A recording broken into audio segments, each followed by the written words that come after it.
Hey guys, Diptesh here back with another video. So this is gonna be a short one. It's about this new variant of the Lenovo IdeaPad Gaming 3 at a very attractive price of 62,000 rupees. So I have reviewed the HP Pavilion Gaming 15 base variant, and in my opinion it is, or perhaps now was, the best entry-level gaming slash work laptop in the market. If you haven't seen my reviews, go ahead and watch them. I put a lot of work to make those videos as technically accurate as possible. I have done thermals review, how to enable manual fan controls, dedicated gaming review, and overall full review of the laptop. Anyways, coming back to the IdeaPad Gaming 3, I think this laptop imposes a serious threat on the HP Pavilion for the title of best budget gaming slash work laptop. And here are the reasons. First of all, let's talk about the similarities. So both of them nearly have identical back panels with lots of venting. Both of them have the same fan configuration, with the IdeaPad having an extra tiny heatsink. Both of them have the Ryzen 5 4600H, which run at nearly the same wattage, and so both of them score some of the highest Cinebench R20 multi-core scores for this CPU. They both have identical GTX 1654 GB GDDR6, which run at 50 watts. Both have identical 15.6 inch 250 nits 60Hz 1080p IPS panel with 45% NTSC, and at the end they both have 1TB 5400 RPM hard drive.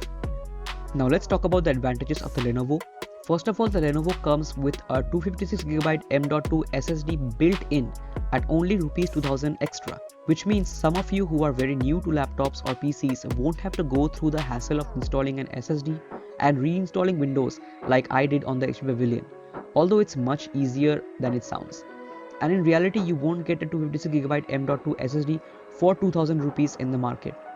Apart from that, the Lenovo also has an extra M.2 slot, although I think it's of the short 30mm variant, which are very expensive and very hard to find in the market.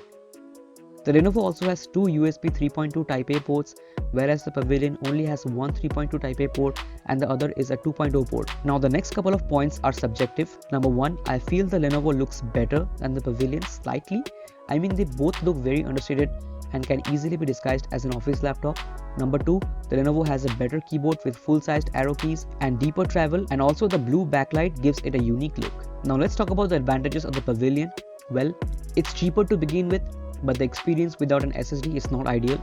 But at least it gives you the option to choose the size of your SSD and not force you to look for uncommon SSD sizes. The Pavilion comes with a full-sized SD card slot, which is decently fast and is very important for content creators who shoot on DSLRs and mirrorless cameras. And the other advantage of the Pavilion that can be very important to some is the larger 52.5 watt-hour battery, which is 16% larger in raw capacity than the Lenovo, and in my testings, the Pavilion has given me stellar battery life.